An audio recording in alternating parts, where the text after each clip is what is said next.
Graças e paz, irmãos.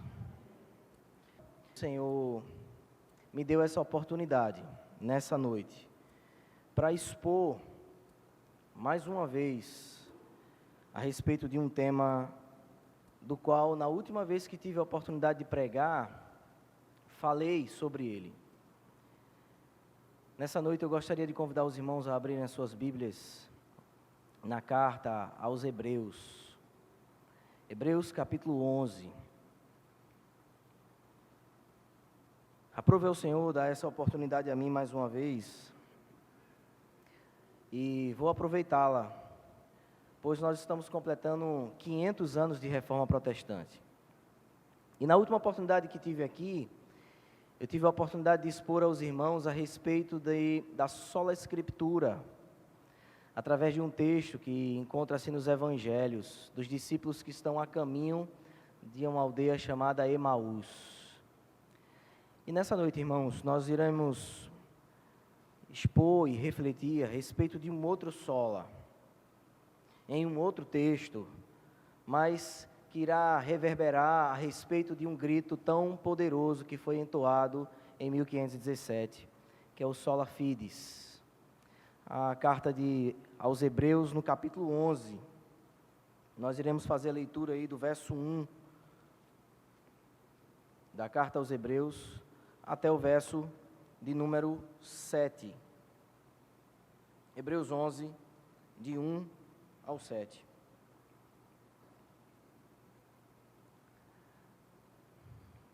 Diz assim o texto: Ora, a fé é a certeza das coisas que se esperam e a convicção de fatos que se não veem.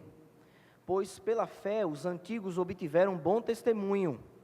Pela fé entendemos que foi o universo formado pela palavra de Deus, de maneira que o visível veio a existir das coisas que não aparecem.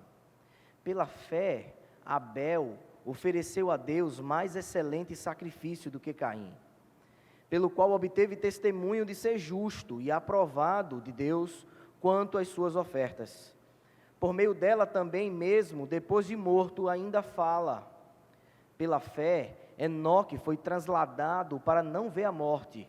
Não foi achado porque Deus o trasladara, pois antes da sua trasladação, obteve testemunho de haver agradado a Deus. Versículo 6.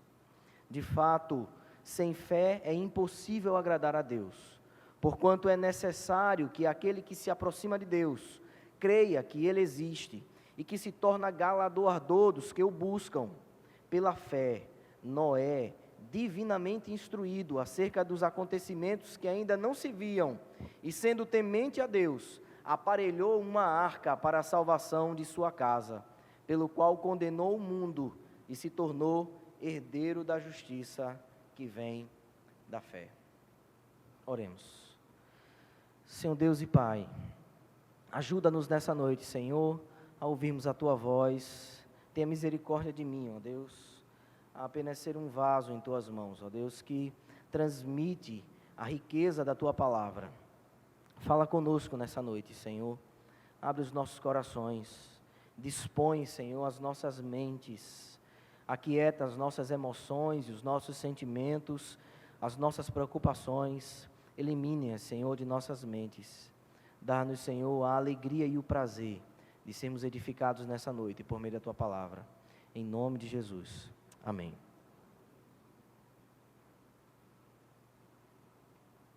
Irmãos, imagine você numa pequena sala em uma casa, em 1520, uma família reunida, um pai chega em casa com um pedaço de pergaminho, e esse pedaço de pergaminho está as 95 teses que Martinho Lutero, há 3 anos atrás, tinha acabado de pregar na porta da igreja de Wittenberg. Esse pai chega em casa com um pergaminho, ansioso para ler, porque afinal de contas, o que tanto esse pergaminho gerou, porque já fazem 3 anos em que a Europa está movida, onde há guerras, onde há confusão na rua, porque um monge resolveu confrontar a Igreja Católica Romana, dizendo a ela que ela explicasse ao povo por que os seus ensinamentos não condizem com as Escrituras Sagradas. Esse pai chega em casa com um pedaço de papel na mão, com a reprodução das 95 teses, que talvez pela primeira vez tivesse pegado ou pego, abre para ler com a sua família, começa a ler pausadamente.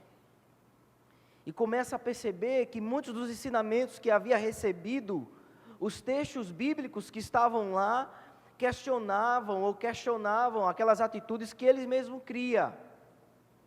Com aquele coração desejoso de agradar a Deus, ele fecha o papel, não consegue mais dormir, porque afinal de contas, ele tinha intenção e desejo de agradar o Deus a quem servia. Acontece uma mudança no coração daquele homem. Ele não consegue mais dormir. Ele começa agora a se interessar por um grupo de pessoas chamadas protestantes, que estão protestando e estão dizendo que as Escrituras Sagradas devem ser a nossa única regra de fé e prática. Irmãos, essa história que estou contando, ela é completamente hipotética. Eu não sei nem se ela aconteceu. Acredito que sim. Estou contando uma história que acontece da engrenagem até a sua origem. Porque em 1517 aconteceu isso. Martinho Lutero resolve confrontar a Igreja Romana, dizendo: o que vocês estão pregando não está nas Escrituras Sagradas. Homens parecidos com Martinho Lutero, como John Wycliffe, que viveu em 1377, foi morto em 1415, encerrado numa prisão, antes mesmo de Lutero colocar as 95 teses na igreja de Wittenberg. Morto e queimado vivo numa fogueira. De semelhante modo, Jerônimo Savonarola morreu também, antes mesmo de Lutero. Homens que confrontaram a sua época, mediante as perseguições que enfrentaram, mas que permaneceram firmes na fé do que havia sido escrito. Martinho Lutero foi outro, que quando chamado diante de uma assembleia onde o Papa estava reunido, sabendo que a sua cabeça estava em risco, foi ameaçado de morte, se não voltasse atrás daquilo que havia ensinado. E a sua resposta diante da assembleia foi: só negarei o meu Senhor Jesus Cristo, se por meio das Escrituras Sagradas, vocês me provarem que eu estou equivocado.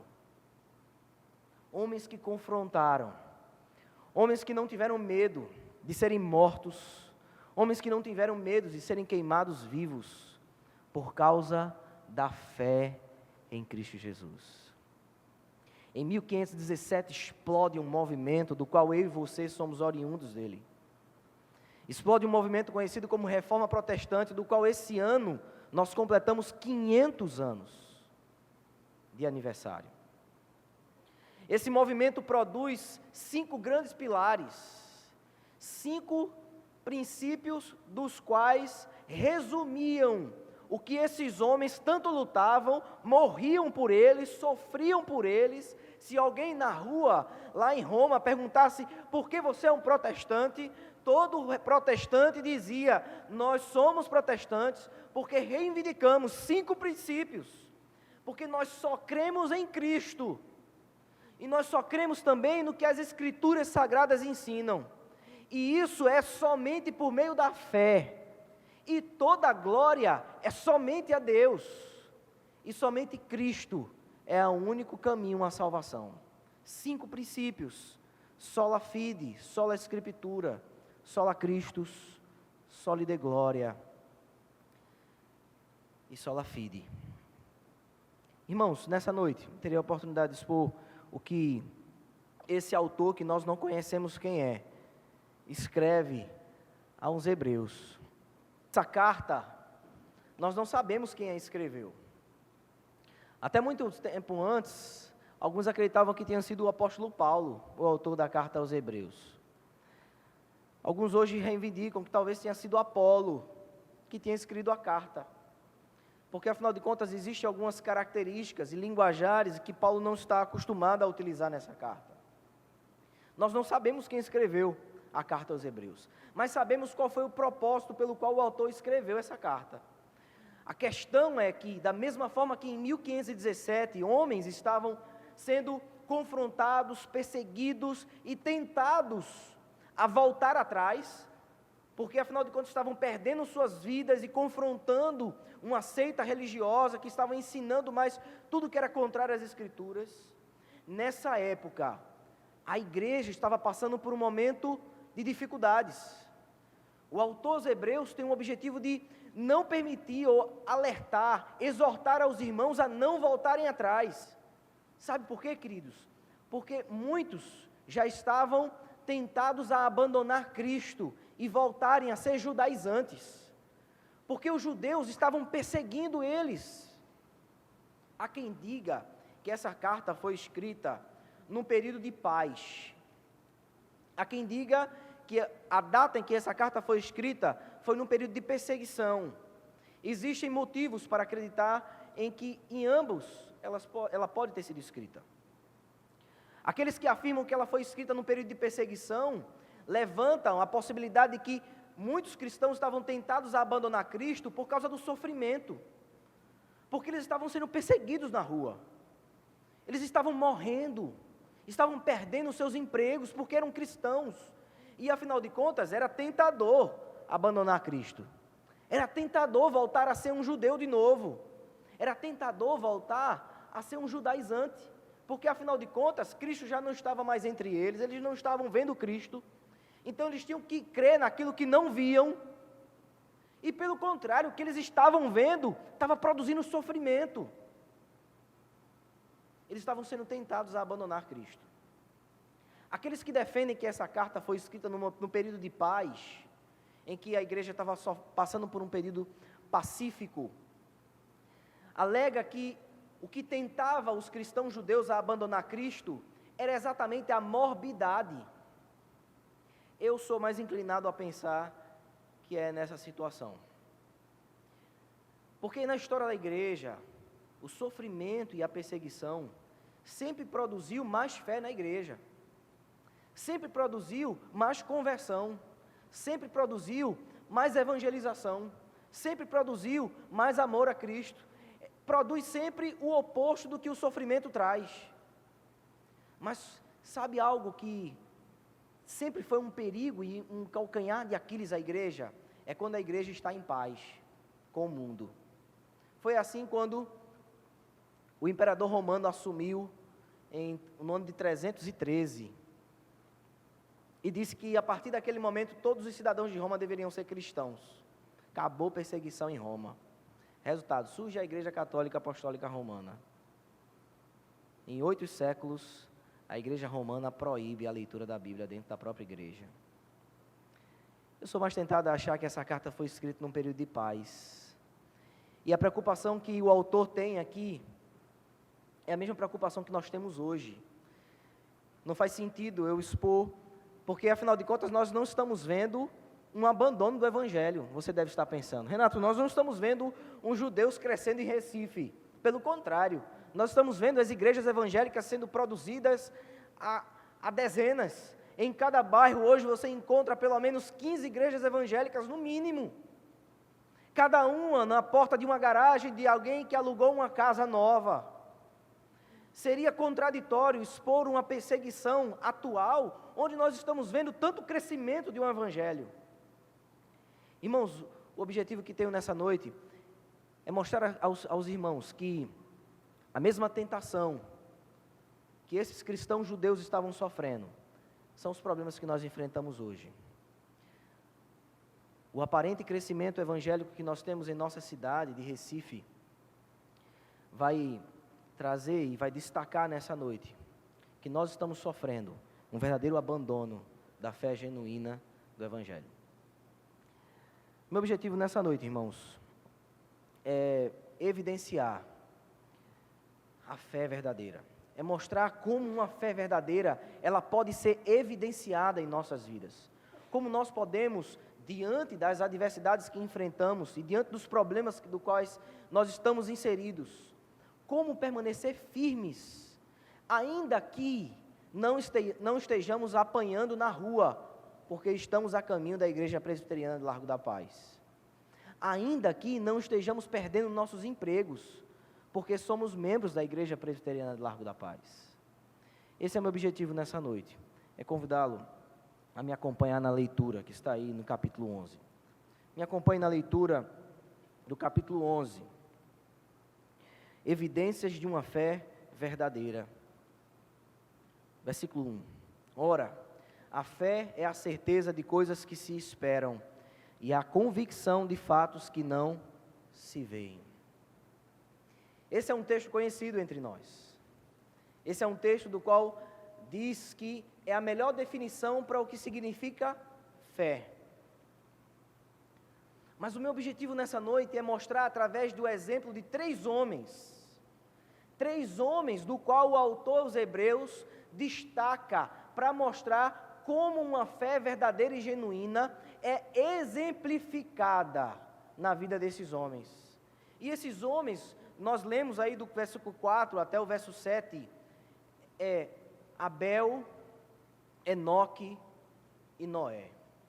Através da vida desses três homens, nós iremos perceber como o que o versículo 1 diz da fé. Ora, a fé é a certeza de coisas que se esperam, a convicção de fatos que não se veem, se testifica, como se exemplifica um texto que nós tanto conhecemos. A primeira lição, irmãos, que nós podemos tirar desse texto, está na vida de Abel. Veja o versículo 4 da sua Bíblia. Pela fé, nós podemos adorar a Deus da forma correta. Olha o versículo 4. Pela fé, Abel ofereceu a Deus mais excelente sacrifício que Caim, pelo qual obteve testemunho de ser justo, tendo a aprovação de Deus quanto às suas ofertas.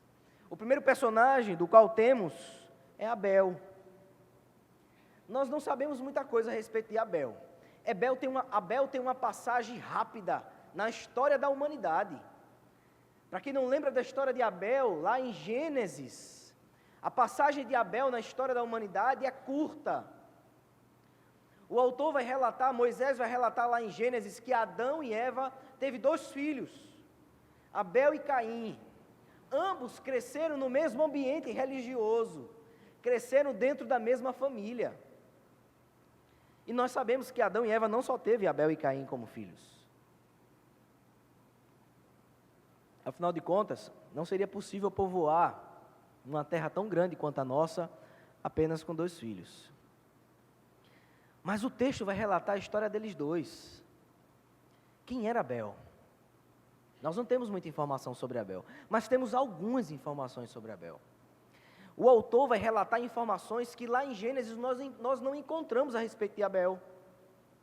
A verdade é que Abel resolve oferecer um sacrifício a Deus. E Caim, que é seu irmão, também oferecer uma oferta a Deus. Só que o texto lá em Gênesis vai dizer que Deus se agrada da oferta de Abel, mas do sacrifício de Abel, mas da oferta de Caim, Deus rejeita a oferta de Caim. E o que foi a oferta de Abel? Para quem não lembra, Abel resolve dar das primícias do seu rebanho um cordeiro, e sacrifica um cordeiro a Deus. Caim resolve, por não ser um pastor de ovelhas e ser um lavrador da terra, resolve dar a Deus como oferta feixes de cereais. Nós não sabemos se foi trigo, nós não sabemos se foi frutos, nós não sabemos. O que o texto diz é que Caim resolve dar uma oferta a Deus dos cereais da terra, daquilo que ele produzia, daquilo do qual ele trabalhava, assim como Abel. Ele trabalhava com ovelhas. Mas aí no versículo 4, ele diz que pela fé, Abel ofereceu a Deus mais excelente sacrifício do que Caim. O que tornou a oferta de Abel excelente, diferente da oferta de Caim? Essa é uma pergunta que lá em Gênesis nós não conseguimos obter as respostas suficientes para saber por que a oferta de Abel foi aceita e por que a oferta de Caim foi rejeitada. Mas o autor aos Hebreus, ele vai dizer que o motivo do qual a oferta de Abel foi aceita é a primeira palavra que está no verso 4. Veja aí na sua Bíblia. É pela fé.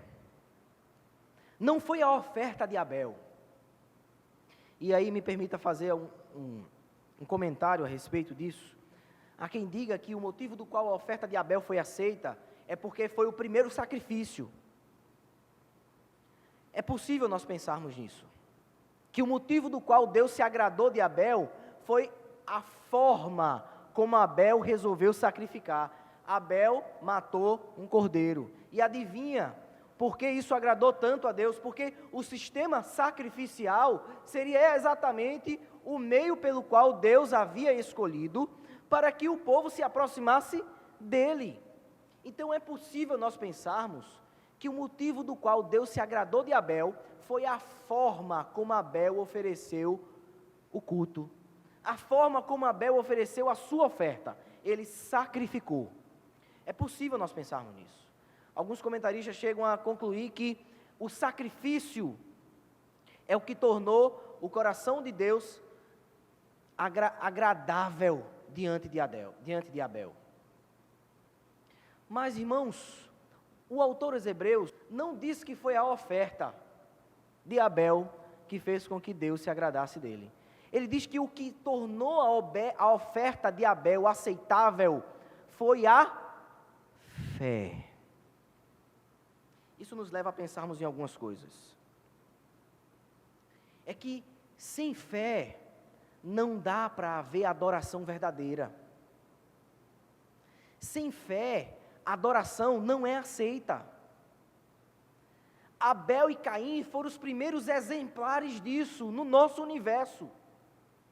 Eles foram os primeiros exemplares de como uma adoração deve ser oferecida a Deus. Só existe adoração que é fruto de um coração que possui fé.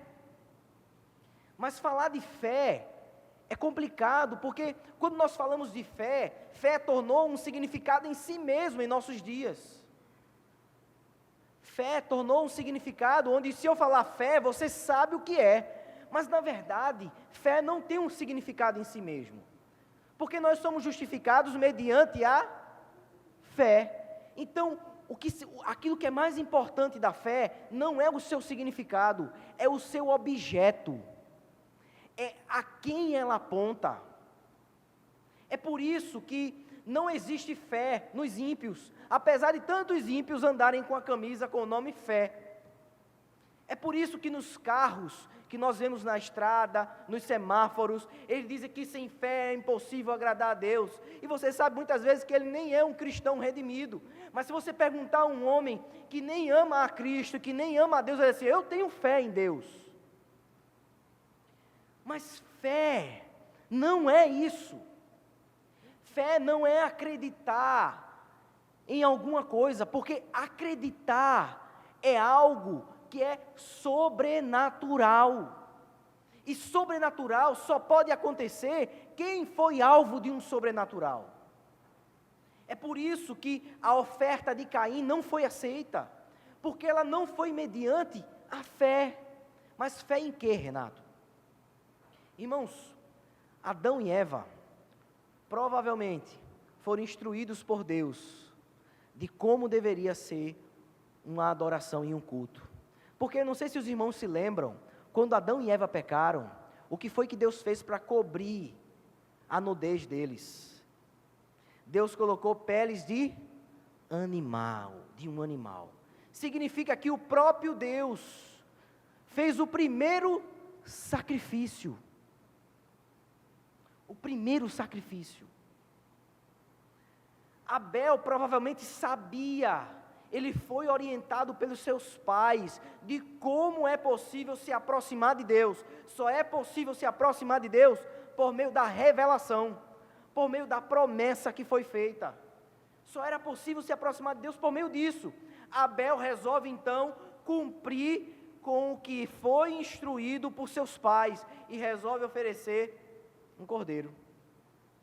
Caim resolve oferecer a Deus o fruto do seu trabalho.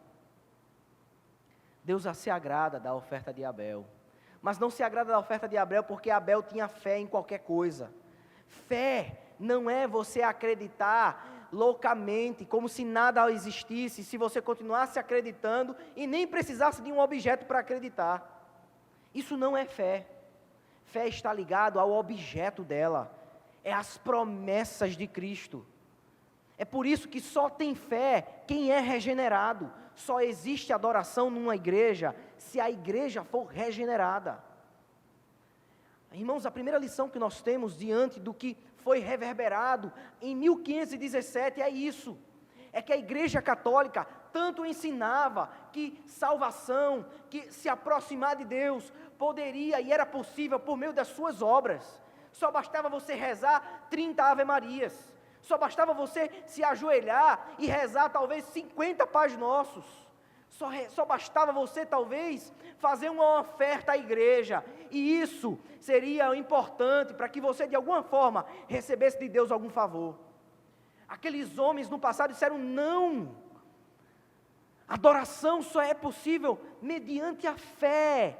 E fé não é algo que eu e você pode produzir. É dom de Deus. É dom de Deus. E como é que isso se aplica a mim e a você? Irmãos, nós não podemos nos reunir no domingo para cultuar a Deus, sem entendermos o motivo do qual nós estamos aqui.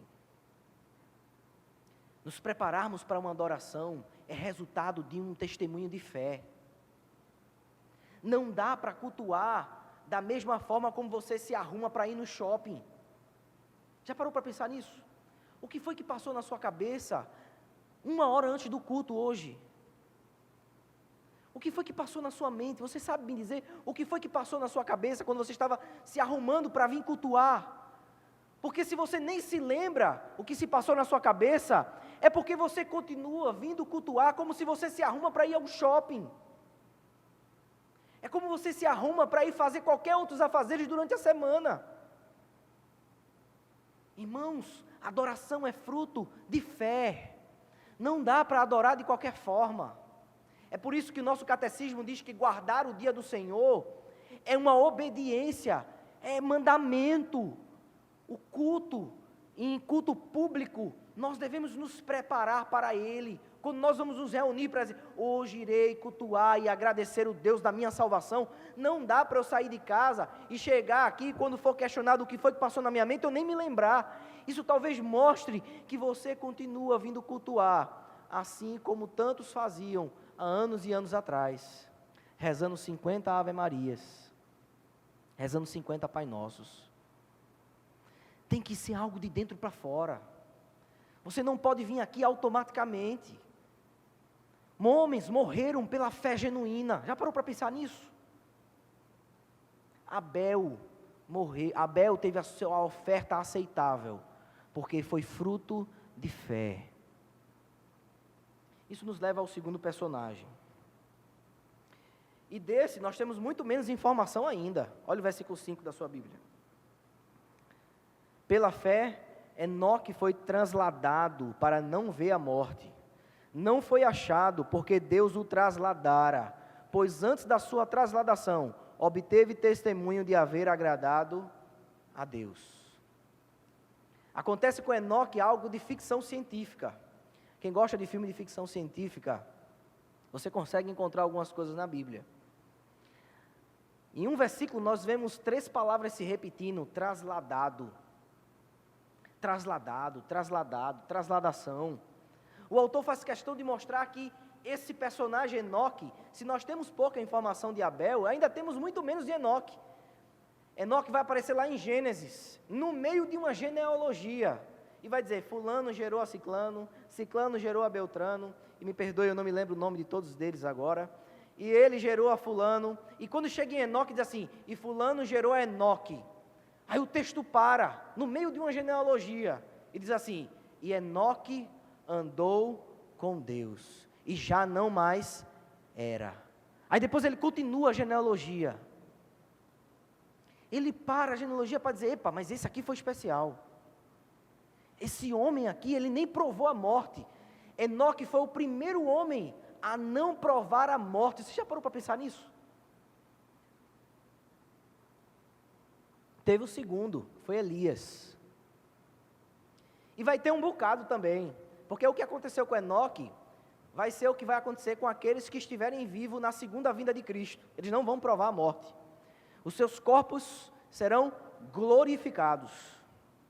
Jesus provou a morte. Enoque não provou a morte. O texto vai dizer que Enoque andou com Deus. Olha o versículo 5. Pela fé, Enoque foi trasladado para não ver a morte. Não foi achado porque Deus o trasladara, pois antes da sua trasladação, obteve testemunho de haver agradado a Deus. Enoque andou com Deus. Irmãos, a segunda lição que a gente pode tirar nesse texto é que a fé, a primeira delas é que a fé, só existe adoração se houver uma fé genuína. E a segunda é que a fé, ela produz comunhão. A fé produz comunhão. Enoque teve comunhão com Deus, a ponto do próprio Deus agradar-se tanto dele e não permitir que ele provasse da maldição da morte. A morte é uma maldição que está destinada a todos os homens, que lá no Éden, o próprio Deus deixou, se Adão comesse do fruto, certamente morreria. A comunhão de Enoque com Deus fez Deus se agradar tanto dele, que Deus livrou Enoque da maldição da morte. Queridos, o que é que tornou a fé de Enoque tão importante? O que tornou a fé de Enoque tão consistente, para fazer com que Deus se agradasse tanto dele, a ponto de trasladá-lo, nem deixá-lo morrer, simplesmente pegá-lo durante a noite, durante o dia, a tarde, eu nem sei nem onde Enoque estava, e levá-lo para si. O que fez isso? O que Enoque fazia era aquilo que nós devemos fazer. Enoque cria que Deus existia, no meio de uma geração ímpia. Enoque manifestava uma fé que era resultado de uma comunhão diante de uma perversa geração. Renato, como é que você sabe disso? Porque lá em Judas, e poucos sabem que existe esse livro na Bíblia, é o penúltimo livro antes de Apocalipse. Judas é só um capítulo. No versículo 14, Judas vai dizer uma informação sobre Enoque. Ele vai dizer qual era a pregação de Enoque. No versículo 14 diz assim: e deste profetizou também Enoque, o sétimo depois de Adão, dizendo: eis que é vindo o Senhor com milhares de seus santos, para fazer juízo contra todos e condenar dentre eles todos os ímpios, por todas as suas obras de impiedade, que impiamente cometeram, e por todas as duras palavras que os ímpios pecadores disseram contra ele. Isso era a mensagem que Enoque pregava na sua época. Significa que Enoque conviveu com ímpios que eram tão perversos, e a sua pregação era essa: ímpios, convertam-se. Enoque passou por dificuldades. Enoque enfrentou dificuldades, assim como homens enfrentaram na Reforma Protestante. Enoque enfrentou dificuldades tão grandes, que pouco tempo depois, Deus resolve destruir a humanidade com um dilúvio. Você já imaginou? Quais eram as dificuldades que Enoque enfrentava na sua época? Mas a fé de Enoque produzia uma comunhão. E a comunhão de Enoque fazia com que ele se diferenciasse tanto daqueles que estavam à sua volta, que Deus olhou para ele e resolveu trasladá-lo. Irmãos, uma fé genuína, ela produz comunhão com Deus.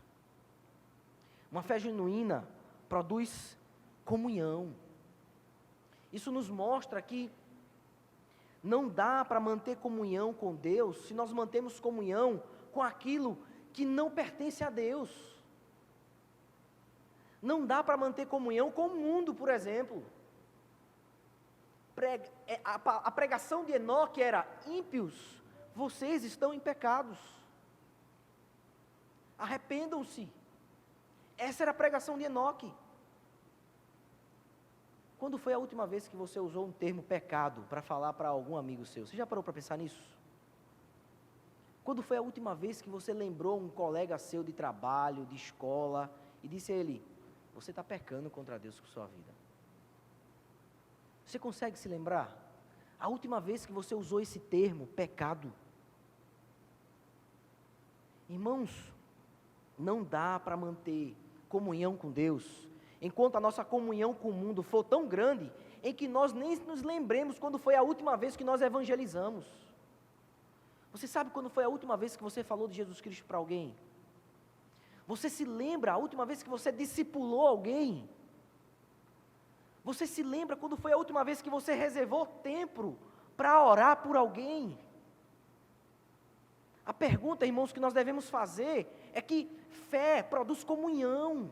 E comunhão é tempo gasto, comunhão é intimidade com as coisas que pertencem ao Senhor. A palavra do Senhor diz que os ímpios são inclinados à carne, e os regenerados são inclinados às coisas do Espírito. Isso é confrontante, irmãos. Ao ler esse texto hoje, eu me senti confrontado com isso. Eu me senti confrontado porque eu percebi que a minha vida não manifesta a comunhão que eu gostaria que manifestasse, no tempo que eu gasto com as coisas, por exemplo. Quando foi a última vez que eu senti desejo, por exemplo, de passar um tempo orando? Irmãos, comunhão não pode ser produzida por nenhuma outra coisa, se não for por uma fé genuína. Nós precisamos repensar algumas coisas. Nós precisamos repensar até as nossas amizades, as nossas atividades do dia. Nós precisamos repensar como está sendo a comunhão que eu afirmo ter com Deus. Porque comunhão é fruto de uma fé genuína. E quando a gente fala de comunhão, nós não pensamos apenas e exclusivamente nas coisas que nós fazemos, mas nas coisas que nós sentimos, nas coisas que nós pensamos. É tão difícil falar de coisas subjetivas, irmãos. É tão difícil falar de coisas, para mim seria muito mais fácil se fosse A é igual a B, que vai terminar em C e vai resultar em D. Isso é mais fácil. Mas quando nós falamos de coisas subjetivas, como por exemplo, quanto tempo eu tenho gastado de oração? Quanto tempo de fato a minha vida tem se refletido, de fato como eu fosse um peregrino aqui na terra? É tão difícil falar de como eu tenho desejado a Deus. Mas talvez seja tão difícil falar sobre isso, porque faz tanto tempo que eu não experimento isso. Faz tanto tempo que comunhão para mim tem se apenas resultado naquelas atividades que nós costumamos fazer. Enoque tinha comunhão com Deus. A mensagem de Enoque não trazia comunhão com o mundo. E quando me falei no início que durante tantas épocas, todas as vezes que a igreja estava numa situação pacífica com o mundo, era sempre um momento em que a igreja entrava em decadência. Na história da igreja, em todas as perseguições, o resultado de uma perseguição, naturalmente, seria uma diminuição da igreja, porque perseguição gera morte. Então, matavam muitos cristãos, mas todas as histórias da perseguição da igreja geravam um resultado sobrenatural, porque o natural é a igreja vai diminuir. Lá na China agora está tendo perseguição. Cristãos estão morrendo, então se prepara. O rol de membros da igreja da China, daqui a 10 anos vai diminuir. Mas se daqui a 10 anos você vai ficar chocado, você vai ver que o rol de membros vai multiplicar. Porque foi isso que aconteceu na década em que o imperador chinês fechou as portas para os missionários. Havia um relato que havia 50 mil membros, 100 mil membros na igreja da China. 10 ou 15 anos depois, quando as coisas afrouxaram e foram fazer um levantamento através das missões Portas Abertas, se encontrou um resultado de 10 vezes mais o número de cristãos. E assim foi na época da Reforma Protestante, assim foi quando eles foram mortos, e havia uma frase naquela época que dizia: um sangue de um crente, quando derramado na terra, produz 2 novos crentes. Irmãos, se nós estamos tão acomodados com esse mundo, talvez nós devemos parar para pensar um pouco. Se eu estou tão acomodado no meu trabalho, se tudo está indo tão bem no meu trabalho, faz tempo que eu não tenho uma dificuldade no meu trabalho com ninguém, faz tempo que eu não tenho uma dificuldade com os meus amigos, se está tudo indo tão bem, irmãos, é confrontador nós pararmos para pensar se a nossa mensagem está sendo: arrependam-se, porque vocês precisam de Cristo. Talvez nós não estejamos mais pregando essa mensagem, porque não há como gerar do coração do ímpio um amor por nós, se a nossa mensagem for: arrependa-se, você está em pecado. E se a nossa vida não testemunhar a mensagem que preguemos.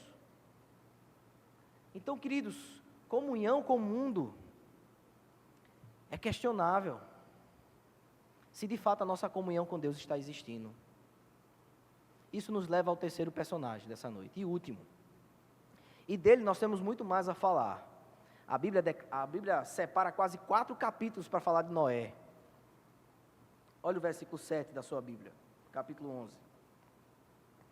Pela fé, Noé, divinamente instruído acerca dos acontecimentos que ainda não se viam, e sendo temente a Deus, aparelhou uma arca para a salvação de sua casa, pela qual condenou o mundo e se tornou herdeiro da justiça que vem da fé.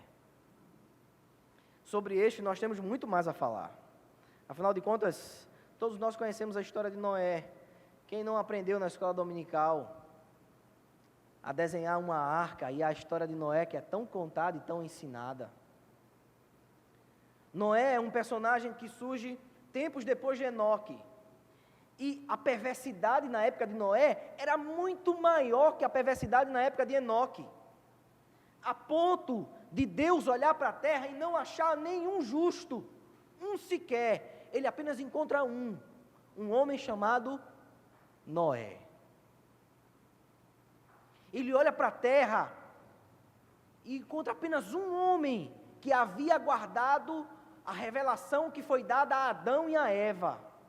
Um homem que andava no caminho justo. Um homem. Irmãos, encontrar um homem diante de séculos já de existência, de proliferação da humanidade. A perversidade na época de Noé era tão grande que gerou do coração de Deus repúdio de sua própria criação. Você já parou para imaginar nisso? Um criador sentindo-se repudiado diante da sua obra. Deus olha para a terra e encontra repúdio. A perversidade era tão grande que ele resolve destruir tudo que havia criado. E ele resolve fazer um novo Adão. A história de Noé reconta a história de Adão. E através de uma família, há agora um novo povoamento na terra. E Deus ordena a Noé, diante de uma seca terrível, a construir uma arca no meio de um deserto.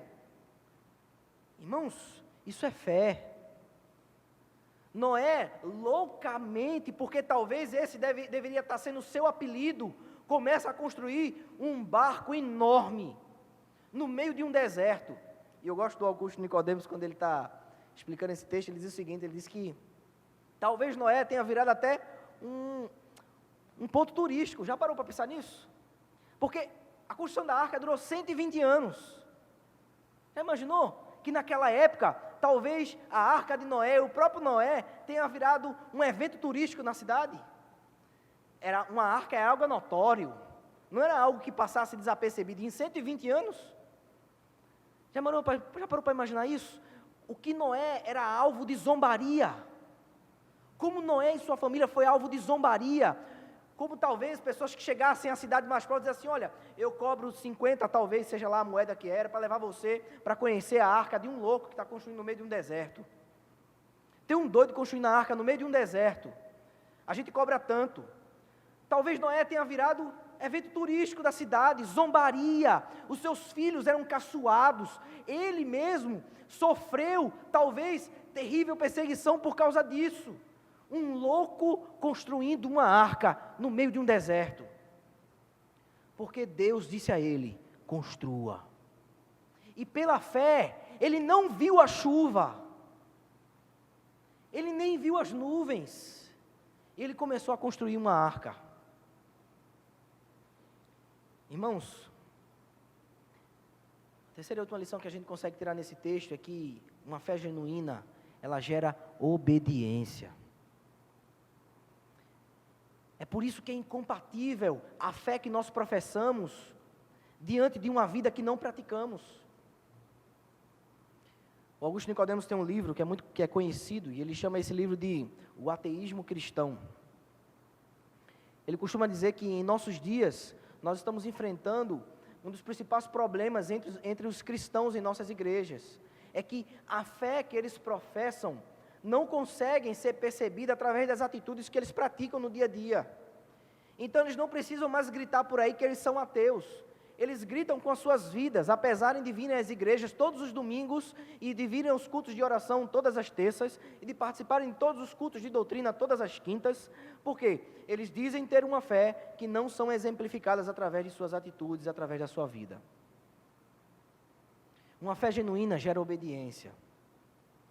Noé, no meio de um deserto, resolve construir uma arca, sem ver nuvem alguma. Resolve temer a Deus.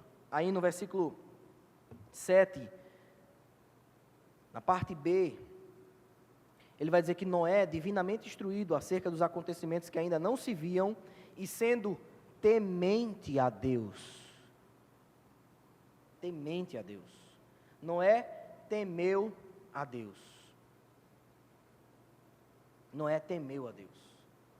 A palavra temer, para a expressão de Noé, é de alguém que está completamente, duas coisas. Primeiro, amedrontado e disposto a obedecer.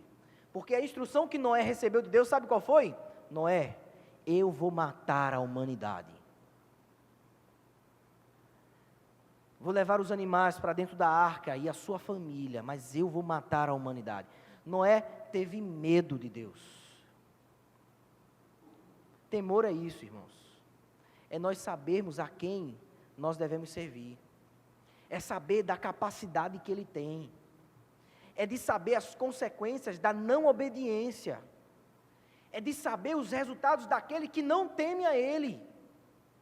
Mas Noé não somente teve medo de Deus, porque a mistura do medo por saber a capacidade que Deus tem de destruir, construir, de criar e desfazer, era a mesma capacidade em um coração que possuía de obedecer.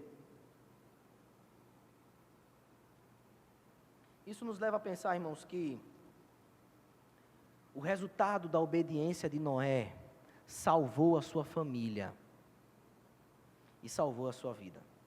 Noé resolveu obedecer.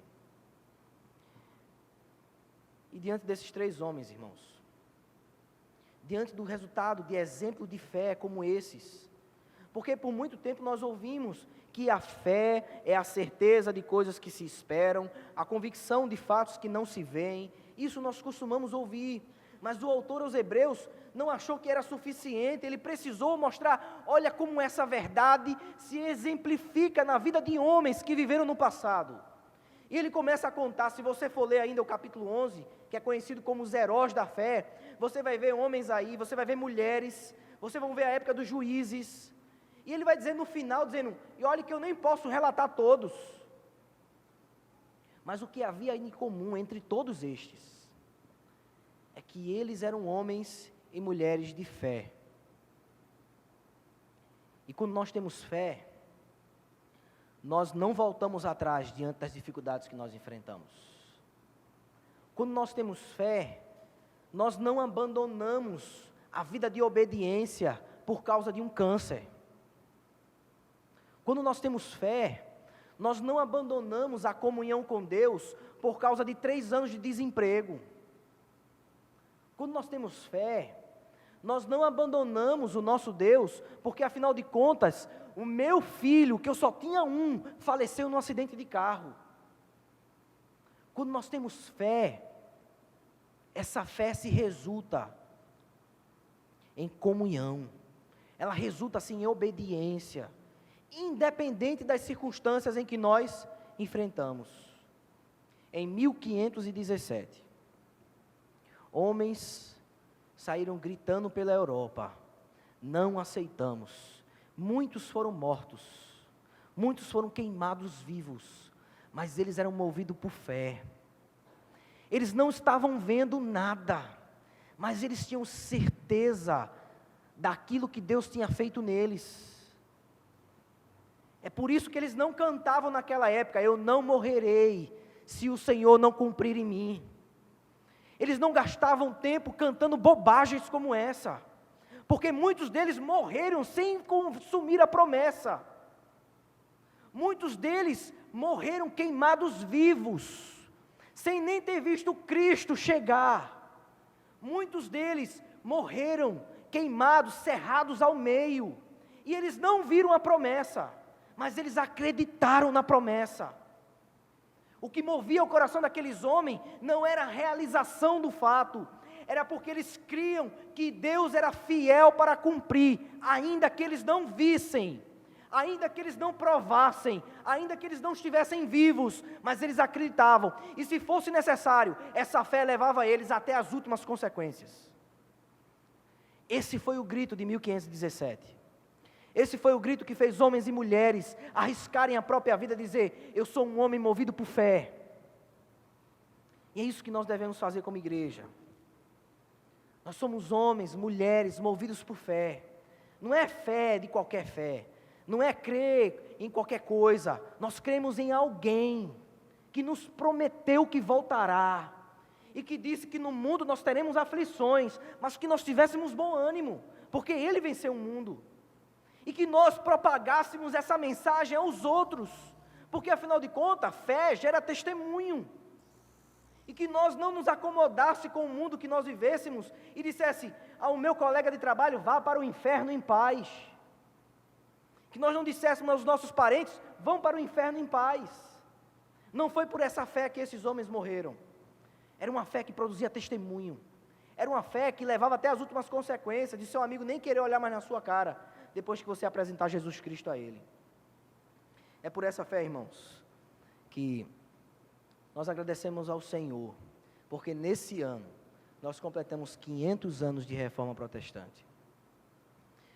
Vamos orar nesse instante, pedindo para que o Senhor nos ajude a não deixar, a não voltar atrás, a não sermos tentados a abandonar Cristo, ainda que não estejamos passando perseguição ou qualquer coisa, mas que o nosso abandono não seja fruto da nossa morbidade na fé. Oremos.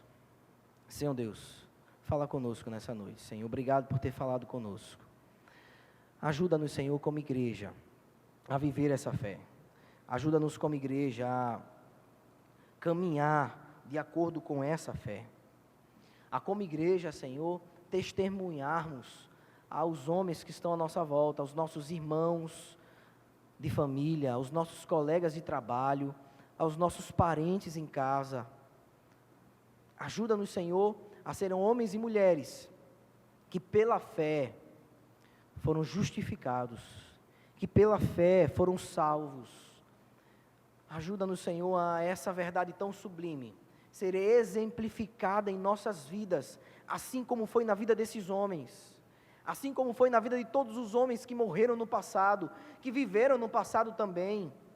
Eles eram homens e mulheres de fé, mas não por causa das suas obras, mas é porque eles entendiam o que de fato é um dom de Deus, do qual nós temos motivos de dar gratidão.